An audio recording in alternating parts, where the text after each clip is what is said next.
Hi, my name is Domtyer and you will find my affiliate link to this collection in the first pinned comment below or in the video description. So, let's start with a Easy Red 2. The game features around 90% positive review score on Steam, so if you like shooters, this may be a treat for you. Easy Red 2 is a tactical, realistic, historically authentic World War II FPS focused on a large-scale battles that put you right on the front lines of the chaos. You will command your squad, coordinate combined arms assaults, and fight across sprawling battlefields modeled after real historical locations of war. You can play it completely solo against AI or dive into the fight with other players. The game features 6 campaigns, 2 of them in Italy, 1 in Tunisia, 1 in Greece and a few in various islands. Combining all of them, there are a whopping 75 missions, so no wonder why the review score is so high. The price to fun ratio is really nice here. Just like with your sister. Come on, how dare you? Warstride Challenges. He will blast hordes of demons at lightning speed in bloody gunfights across a series of increasingly intense trials. Slow time to pull off impossible headshots, bunny hop to pick up speed, slide around corners and shred foes with destructive shockwaves of your awesomeness. Or die and retry to pull off the perfect run, then prove your worth on the global leaderboard to let the world know you are the greatest demon slayer. Or to be fair, probably never see your name on any of these lists. But anyway, this is the time of the era where we give awards for trying, not for actually winning. So go there and show the demons your impeccable skills of dying. Yeah. Hellboy Web of Wyrd.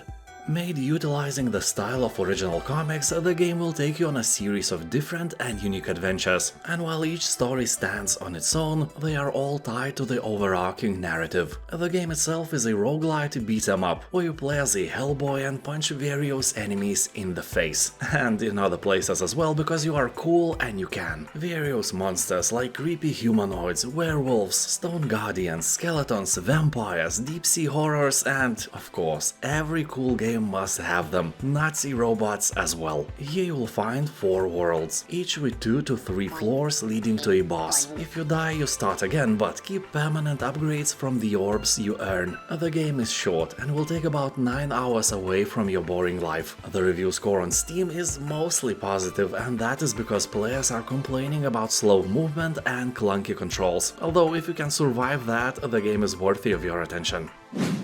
Dead Island 2. I played the game when it came out and I can honestly say that it was an awesome experience. One of the common misconceptions was that Dead Island 2 is an open world game, but in reality it is quite linear, and I love that, especially after Dying Light 2 with boring copy-paste assets all around the map. When I played Dead Island 2 I could honestly tell that they did their best in making the environment engaging and original. Well, a few copy-pasted paintings can ruin the immersion sometimes, but the whole picture, pun intended, was great. And I can say for sure that this is not a full-fledged horror game. It is more like arcade hack and slasher with a few horror elements. Alright, and a few creepy jump scares as well. The gameplay is fast-paced and fun. The feeling of the recently started apocalypse is there as well. In short, this game feels just right, and it is nicely polished. By the way, after my playtime I have made an in-depth and really funny review and uploaded it to my channel. And after it got 1000 views, YouTube's algorithm just killed it and never ever recommended it for anyone ever again. That's why I hate doing reviews. Laika, Age Through Blood. This is an action-adventure Metroidvania set in a dystopian, post-apocalyptic Western world. You will take on the role of a coyote, relentless warrior on a quest to avenge your fallen people from the tyrannical birds who have claimed superiority and conquered the holy land of coyotes. So now you will have to ride your motorbike on a perilous journey and carve and shred through rugged, hand-painted landscapes as you uncover the dark secrets of a fractured world ravaged by power, betrayal, loss, and lack of potato salad. You will utilize a variety of weapons, master close-range tactics, and unlock powerful abilities to defeat your enemies, upgrade your gear, and take back what your coyote people have lost. The game features vehicular combat mechanics that demand precision, strategy, and, most importantly, skill, which you don't have, so let me tell you about the next game instead. Maneater. Have you ever wanted to become a shark? To swim in the endless ocean until you get eaten by a bigger shark or a killer whale? Well, honestly, being a shark kinda sucks. I wish I was a jellyfish instead. No brain, no worries, no anxiety, only never-ending fun. Yeah, I'm sure jellyfishes feel like that every day. Anyway, Maneater will let you experience the ultimate power fantasy as the apex predator of the seas. Become a giant shark and eat someone. By the way, Maneater is a single-player open-world action RPG. Yeah, you heard right, it's an RPG game. I can only guess that you weren't expecting that. You will start as a small shark pup tasked with surviving the harsh world while eating your way up the ecosystem. To do this, you will explore a large and varied open world, encounter diverse enemies and prey, both human and wildlife. Find the right resources and you can grow and evolve far beyond what nature intended. It's a game after all. This is fortunate because you can get revenge on all those filthy fishermen. Trepang 2. He will take on the shoes of an escaped soldier who has no memories of his past life but is infused with supernatural abilities. All you want is revenge for something, you know, and you'll stop at nothing. You will deliver devastating punches, sneak around in the shadows, wield powerful weapons, and give the bad guys a taste of their own medicine. Or a taste of pineapple in the potato salad, which is way worse and should be banned by Convention of Geneva or something. So anyway, as you can already tell, the game has strong horror vibes and has visuals and atmosphere similar to legendary Fear games. Here you'll find 6 difficulty levels, so even if it looks hard to crack, on easy it is quite easy.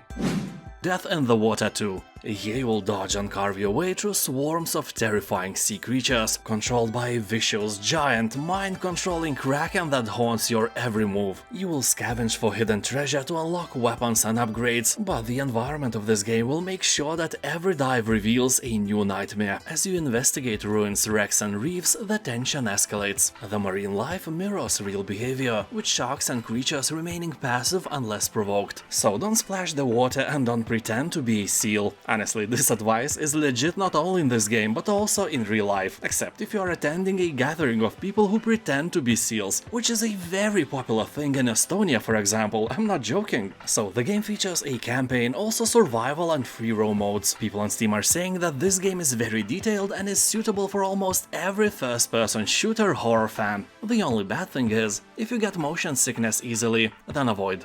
So you can get all 8 games for just 15 euros, or for 10 euros you can get 6 games, which is also a very nice deal, or for 8 euros just 3 games, which is not a very good deal. So stay with 10 or 15 euros deals. And now thank you for watching, and again, you can find my affiliate link to this collection in the first pinned comment below and in the video description. Thank you for watching, have a nice day, bye.